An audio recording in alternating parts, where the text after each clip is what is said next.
Welcome back to the panel's choice. Here we ask each panel member to pick a topic from this week that they feel is important to discuss. We'll start with Donna's pick. Democrats are floating the idea of taxing unrealized capital gains. In other words, they want to tax profits that don't exist. So this is liberals spending money we don't have by taxing profits that don't exist. It's like sitting there and thinking, you have a house that's $100,000 and your neighbor has a house equivalent to yours and he sells it for $130,000. Now the IRS will tax you $30,000 even though you still live in your house and you're not planning on selling. This will have a rippling effect. It'll devastate the economy. How do they expect Americans to survive this? Because most people don't have an extra $30,000 laying around that they can spend that they didn't have come in. Well, what they're saying is it's only going to affect billionaires, but we know that that's never the case. But what they're expecting you to do is sell your property or take a loan on it and then pay them. So think of all the billionaires that have large stocks options.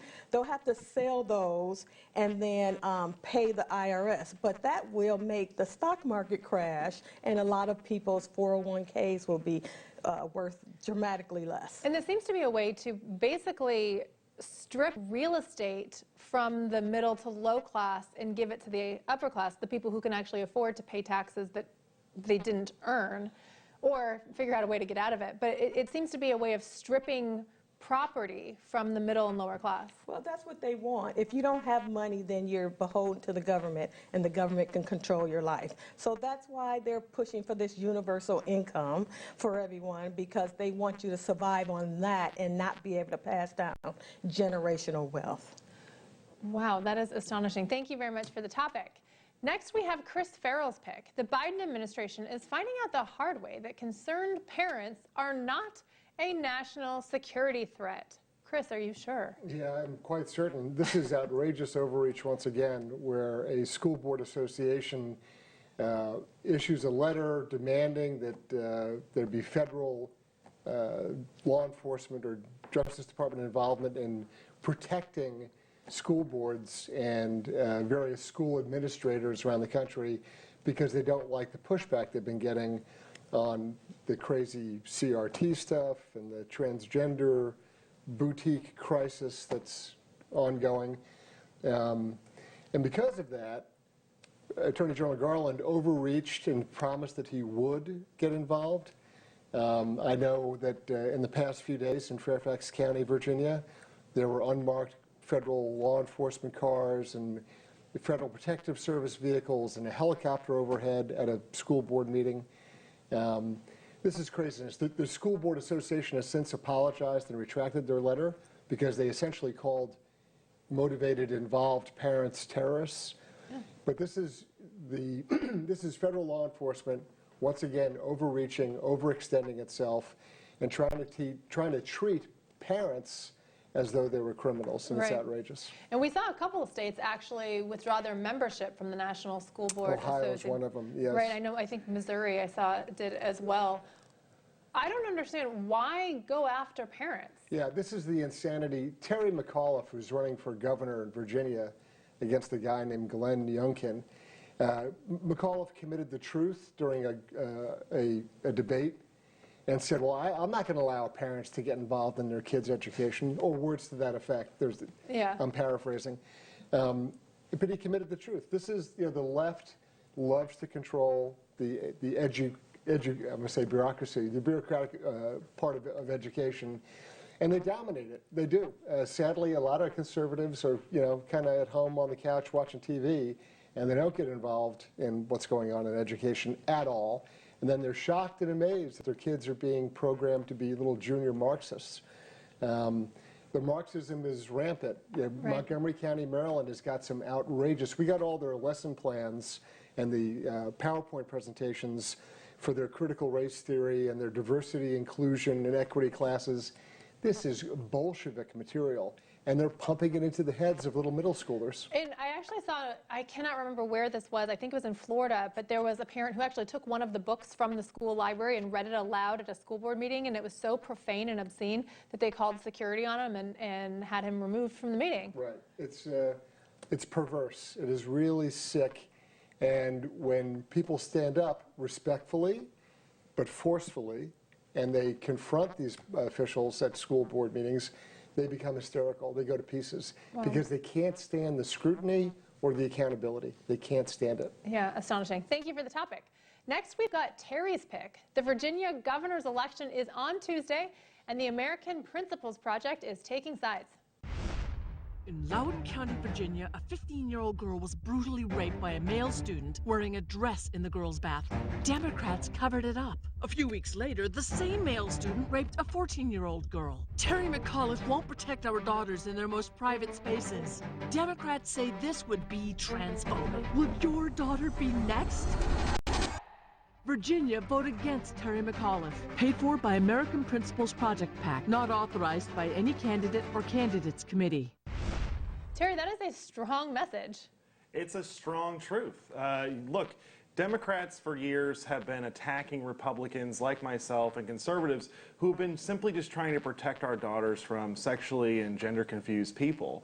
We have been running ads on protecting women in their private spaces since 2016, and I've been called the worst names in the book. I've been called a bigot, a transphobe. I love transgender people. I think that they're human beings made in the image and likeness of God, but I don't want men in my daughter's showers. I don't want them in my daughter's locker room or bathroom. And I told people in the early days when I was first getting attacked, I don't want to be in a position years from now where I'm saying, I told you so. And now I'm in that reluctant spot where I have to say, I told you so, after 2 girls were sexually assaulted in their schools, just absolutely brutally. The details are too much. I can't even talk about it on here. So I want to get into this just a little bit to separate it so people understand. Glenn Youngkin is the Republican candidate running for governor. Terry McAuliffe is the Democrat candidate running for governor. And what is the difference between these candidates as it relates to this specific instance of the transgender student sexually assaulting women? So Girls, excuse me. Terry McAuliffe supports a policy known as sexual orientation and gender identity non-discrimination, which would allow for any gender-confused male to enter any women's private facilities, playing women's sports, do basically whatever they want as long as they claim to be a woman. Glenn Youngkin opposes SOGI policy and would do everything he can to protect our girls in their most private spaces. This is what it comes down to. I mean, you have one candidate, Terry McAuliffe, who says he doesn't think parents should be telling schools what to teach. That's a direct quote. Versus Glenn Youngkin, who says parents should have the choice. They should be able to protect their kids. They should be able to choose what their kids are learning in schools. Fascinating. Virginians, get out and vote. Lastly, we've got Jim's Pick. Jim wrote a recent piece for USA Today about how the wealth tax proposal is unconstitutional. Yes, the Democrats are looking for any way to fund this multi-trillion-dollar mess that they're proposing for the country because they want it to be revenue neutral, right? It has to cost nothing, like the president says, right? So they're looking at the wealth tax, which was an idea floated by Elizabeth Warren during the campaign, and only on billionaires. But the problem with that is Article 1, Section 9 of the Constitution forbids any kind of direct taxation like this. It's already been adjudicated by the Supreme Court and found that any kind of tax like this would be unconstitutional. This isn't part of the debate yet because Democrats kind of want to slip it through, but the fact is they don't have the power to look at billionaires and say, okay, you have this much wealth and we're going to take part of it. This seems to be kind of like what we were talking about with Donna's Pick, Yes. a redistribution of wealth, really. Oh, exactly that. And also Americans should be concerned because if they can do it to the billionaires, they can do it to the millionaires, and then they can do it to you. And they're calling it a wealth tax, which seems to be a bit deceiving because as someone who's not a billionaire, I think, oh, I'm not a part of this. This isn't something that affects me. Is it deceiving? It's totally deceiving. I mean, they said the same thing about when the income tax started, that the top rates would only apply to, a few people in the country. Now they're saying, oh, this is only a few billionaires. Those nasty billionaires, they should pay their fair share. But the fact is, if this principle is established that they can tax your stock holdings, even if you didn't sell anything, maybe they can tax your property. Your home went from 500 to $1 million or something, suddenly you owe hundreds of thousands in taxes. Once they establish that principle, it will expand beyond the billionaires, it will expand everybody. But it's unconstitutional, and when it's adjudicated, this will be struck down. Where do you think it'll get adjudicated first? someone will bring a suit against it, maybe Elon Musk, I don't know. But you know, once it gets to the Supreme Court, they'll just have to reaffirm the decision that was made in 1895. We have to go back that far, but that these kind of direct wealth taxes are, in fact, illegal. You said, I was going to say, just think about this. You got a ring 20 years ago. Now the value of a diamond has gone up. Now you have to pay taxes on that ring because it appreciated. They can do it with anything you own. it's really scary, and it's terrifying to think that people will be stripped of their possessions. Right. You have middle-class families who bought a home in the 70s, and suddenly, because property values have gone sky high, they have unrealized gains that they're just sitting on. They're just living in their home, but no, they have to pay for it. All right. Well, thank you very much. Don't go anywhere. When we come back from the break, we've got Don't Be Fooled and my closing argument. We'll be right back.